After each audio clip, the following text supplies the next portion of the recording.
Everybody says Gen Z is leaving the faith. But what would Gen Z Christians say to the generation they're supposedly abandoning? Well, that's exactly what I wanted to find out, because let's be honest, it's never been easier to claim Christianity and never actually live it. Why is that? Well, we live in a culture of endless entertainment, endless distraction, endless compromise, and endless excuses. Yet, all across this country, there are young men and women who refuse to bow. They refuse to let social media disciple them. They refuse to let culture define them. And they refuse to treat Jesus like a hobby instead of a king. So I sat down with 3 Gen Z believers and asked them one question, worded slightly different, but basically here it is. If you could say one thing to your generation about living all out for Jesus Christ in today's dark culture, what would that be? Their answers were different. Their personalities are different, so that's why. But a common theme did emerge. And it's a theme I think every Christian, young or old, needs to hear. So watch all 3 conversations over the next week, listen carefully, and then ask yourself, am I really living for Christ? Or just, blending in? This is Gen Z Speaks Out. Gen Z is the group at our church plant moving the fastest, growing the fastest. So I come to this conference and there's a panel full of Gen Zers. These people are on fire. And of the fire, this guy might be most on fire. His name's Elijah. I just wanted to introduce himself and say a little bit of where he's coming from. Then I got one question for him. Great. I'm Elijah. I'm 23. I'm a preacher and teacher in Los Angeles, California at a church. And I love it. It's the joy of my life. That's what I do. That's what I'm about. I'm a husband and a dad. Cool stuff. All this stuff. How old are you? 23. Man, he's got as much knowledge as a 50-year-old, all wrapped up in a 23-year-old's experience. So here's the question. And I don't hear this asked that much. It's kind of either or for Gen Z. I hear people say, why do you think they're so uninterested in God? Or why do you think they're coming back? But here's what I'm saying. It's kind of in between.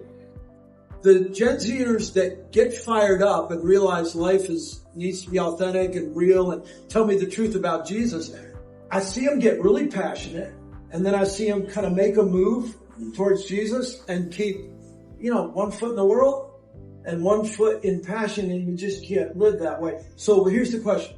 Elijah, what would you say to your own peers if you saw that they were interested, kind of like the rich young ruler, but hesitant? Yeah. So I would say that that is an indication probably of many things, but I think most namely the first thing that comes to mind is the sin of gluttony. So because we're so satiated and our appetites are so satisfied by so many things, like we have infinite access to entertainment and distraction and approval and other people's naked bodies. Like we have access to everything that we could to satisfy the desires that we have, the desires we have for love and connection and importance and meaning. Like we can relegate those things and outsource them to the thing in my pocket or what have you. There's so many developers where now life is sort of designed and oriented so that I can be the main character all the time. And that's a soul-killing thing. And the call of the gospel is actually the opposite. Paul says in 2 Corinthians 5 that he saved us so that, Christ died for us so that we might no longer live for ourselves. And so it's actually living for yourself, it's like a prison. It's like a slavery to be stuck that way. And so God invites us into the freedom of self-forgetfulness and living for others. So that means putting aside some of these things that teach us the wrong lessons and that retrain our desires to just want and crave so that we get a taste of God and then we lose our appetite quickly because we're eating in all these other places. And so the goal would be to become like David in Psalm 27 who says, one thing I ask from you, Lord, to live in your house all the days of my life and to seek you and to gaze in your beauty. We gotta get that way. And you can't just choose that. You can't just decide I'm gonna want God more. Well, no, it doesn't work that way. You have to be disciplined in cultivating spiritual practices. I think the main thing would be that Gen Z more than anything else needs to be mothered and fathered. We're talking about an orphan generation. We're talking about the highest rates of fatherlessness and single motherhood, period, of any generation ever. Okay. And so, and there's all these stats on just insane resistance to authority, to leadership, and so that's not good. And when you live a life that says I'm going to be self-led and self-made, eventually it's going to lead you to really... Real quick, you say insane resistance to authority and leadership, but most Gen Zers don't see that as insane. So how did you come to realize that? Well, because authority is good. Yeah. Authority is good. Leadership is good. There are broken and messed up kinds that have been perverted, and so that leaves a sort of bad taste in our mouth, you know? Like some people they come from broken homes or from broken church experiences or what have you, or you know, their parents are immigrants from nations that turned into dictatorships, you know? It's like we can think of 1,000,001 examples of times leadership got turned bad and why it might feel safer to just trust me. But what happens is like I don't have a 360-degree view of myself. So I've always got these blind spots that I can't quite pick up on, that I need somebody else who's more experienced who can gently and lovingly show up for me and lead me into the truth. And that's why I'm saying they don't just need to be led and they don't just need to submit, they need to be mothered and fathered. So not just submission to somebody who tells me what to do and tells me everything that's wrong with me, because that's broken and messed up too. I'm talking about discipleship that works in a relationship that mirrors a child-parent relationship. That's when we talk about spiritual fathers and mothers. That's ultimately what we need. That's who has showed me what I want. So like I wake up and you know what? I have a desire for example, like when I get in the car, I have this gut level visceral instinct, like I'm going to put Pearl Jam on the radio.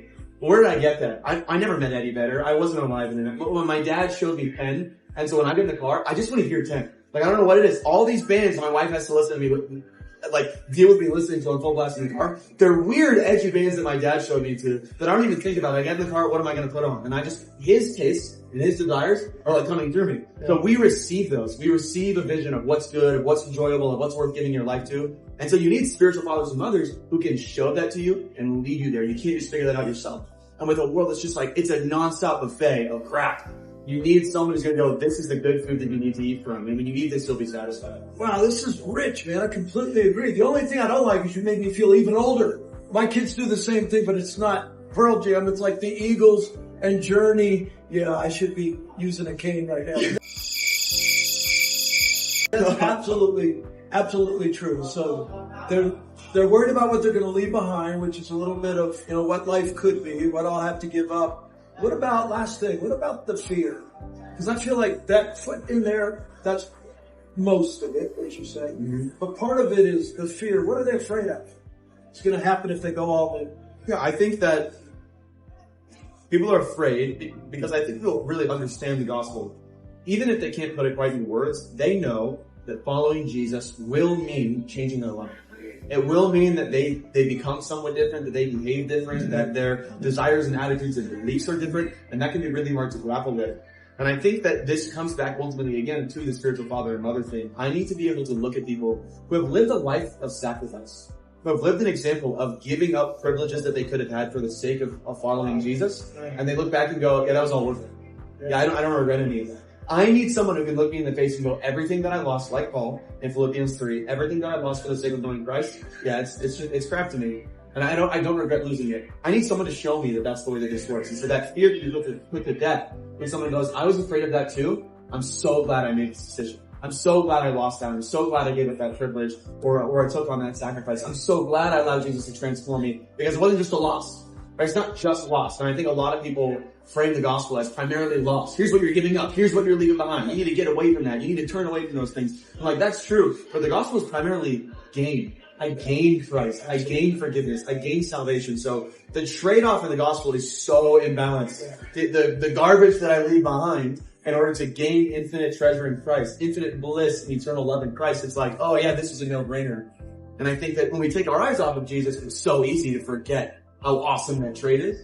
We need friends and leaders in our life to continually go, look at how beautiful Jesus is. Look how amazing the gospel is. So that you can go, oh, right. These are the decisions that I'm making. This trade-off is a good idea. Leaving this behind, I don't need to be afraid of this. In fact, I should be afraid of turning back to it because, ew.